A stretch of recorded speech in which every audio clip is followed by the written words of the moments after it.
Data protection, privacy, identify what's changing about identity. The Super Identity Project is a multidisciplinary project involving people from disciplines such as social psychology, forensic psychology, computer science, law and biometrics, all working together to explore this concept of cyber and physical identity and what we're calling a super identity. Technology is rapidly advancing and people are living more of their lives online as well as in the physical world.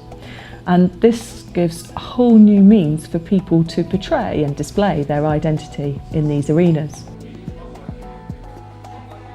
Working in the area of forensic psychology, my purpose is to find out ways in which those identity methods really help us secure evidence coming to court or a conviction in a court setting.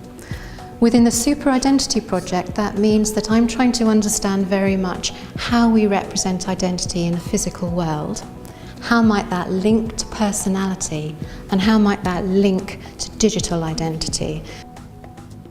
At Bath, we're focusing on studies in the cyber world and looking at identity online. So we've done a number of studies looking at how people portray themselves in online environments and whether that differs depending on the context. For example, if they're online dating versus if they are seeking a job. A few options available to you. Currently, some of the work that we're doing at Bath is looking at the social acceptability of the Super ID model. So we've been asking people to do various exercises to try to gauge their opinion and attitude around personal information and privacy, particularly in online settings. So an example of one of these exercises is asking individuals to create an avatar of themselves.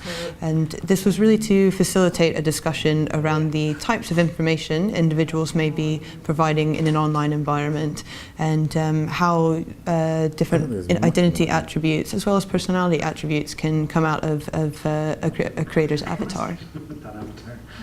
Another stream of work going on at Bath at the moment is looking at how people use touchscreen technology. So for instance, we'll have individuals come in and use a smartphone, making swipe patterns with their thumb. And from that, we can potentially predict their age range, their gender, potential expertise with that device, as well as thumb length, which can lead to numerous other biometric measures. So the touchscreen study will directly feed into the identity attributes we're using for the super identity model in terms of how we identify individuals. Another set of really interesting studies that we're doing is around the ethics and social acceptability, which is very important in this area. And we're working with 15 to 19-year-olds over a 2-year period, carrying out workshops with them on a monthly basis, looking at different elements of identification and identity and finding out what's socially acceptable for people to take in these measures. And all of this work is going in to inform a model of identity, and this model enables you to look between the different identity measures and match them. We're calling it transform. So you look at a transform from a physical piece of data to a cyber piece of data, and you'll have a confidence level in that. So we're looking at how confident we are that this particular piece of information gives you somebody's identity.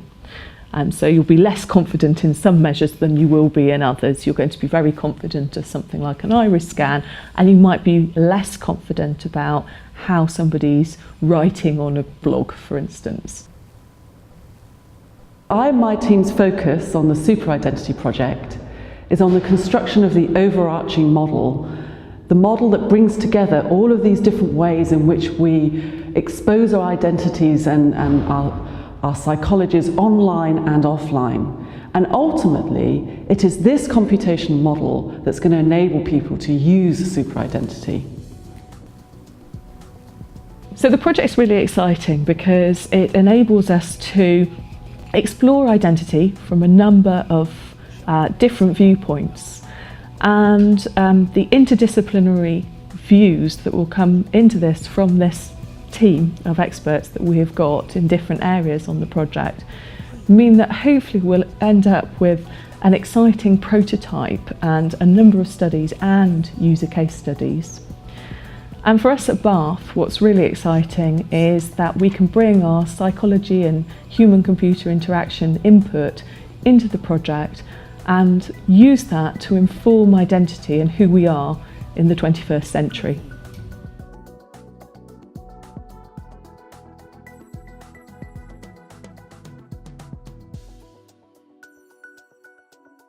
Shockwavesound.com